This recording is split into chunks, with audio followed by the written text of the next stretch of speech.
Hi guys, இது செவ்வாய்க்கிழமை night vlog. நாங்கள் எல்லாம் எங்கே கிளம்பி போயிட்டுருக்கோன்னு பார்த்தீங்கன்னா, இசக்கி அம்மன் கோவில் திருவிளக்கு பூஜைக்கு தான். அந்த vlog தான் நீங்கள் இப்போ பார்க்க போகிறீங்க. அதுக்கு முன்னாடி புதுசாக நம்ம சேனலை பார்க்குறவங்க லைக் பண்ணுங்கள், ஷேர் பண்ணுங்கள், சப்ஸ்கிரைப் பண்ணிக்கோங்க. வாங்க நம்ம வீடியோக்குள்ளே போகலாம்.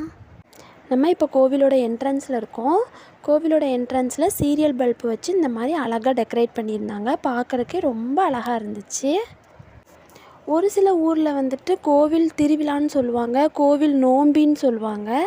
எங்கள் ஊர் சைடில் எல்லாமே வந்துட்டு கோவில் கொடைன்னு தான் சொல்லுவோம். உங்கள் ஊரில் எப்படி சொல்லுவாங்கன்னு கமெண்ட்டில் சொல்லுங்கள்.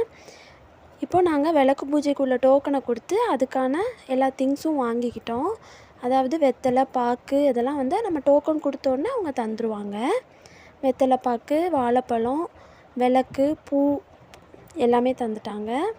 இந்த மாதிரி 3 பார்சல் தந்திருந்தாங்க. அதில் வந்துட்டு விபூதி, குங்குமம், மஞ்சள் அந்த மாதிரி எல்லாம் இருந்துச்சு. எல்லாத்தையும் எடுத்து செப்ரேட்டாக வச்சிட்ருந்தேன். சந்தனம், குங்குமம் கொடுத்துருப்பாங்க. அதை எடுத்து நம்ம விளக்குக்கு வச்சுட்டு மிச்ச சந்தனத்தை பிள்ளையார் பிடிக்கணும். பிள்ளையார் இந்த மாதிரி நான் பிடிச்சி வந்து பிள்ளையாருக்கும் ஒரு பொட்டு வச்சுட்டேன். திடீர்னு என் முன்னாடி மைக்கை கொண்டு வந்து வச்சு பாட்டு சொல்லி கொடுக்க சொல்லிட்டாங்க.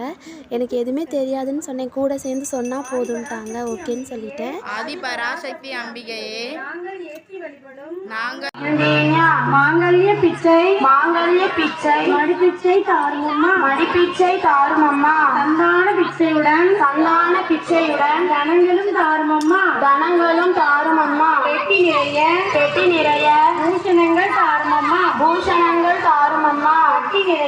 பட்டி நிறைய பால் கசுரை தாருமம்மா புகழுடமை தாருமம்மா பக்கத்தில் நில்லுமம்மா அல்லும் பகலும் என் அருகில் நில்லுமம்மா வந்த வினையகற்றி மகாபாக்கியம் தாருமம்மா தாயாரே உந்தன் காலடியில் சரணடைந்தேன்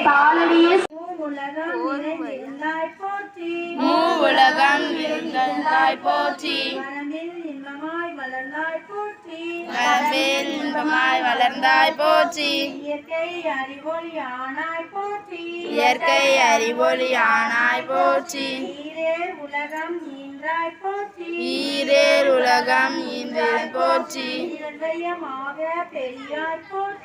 இருபயமாக பெரியாய் போற்றி பேரின்ப பெருக்காய்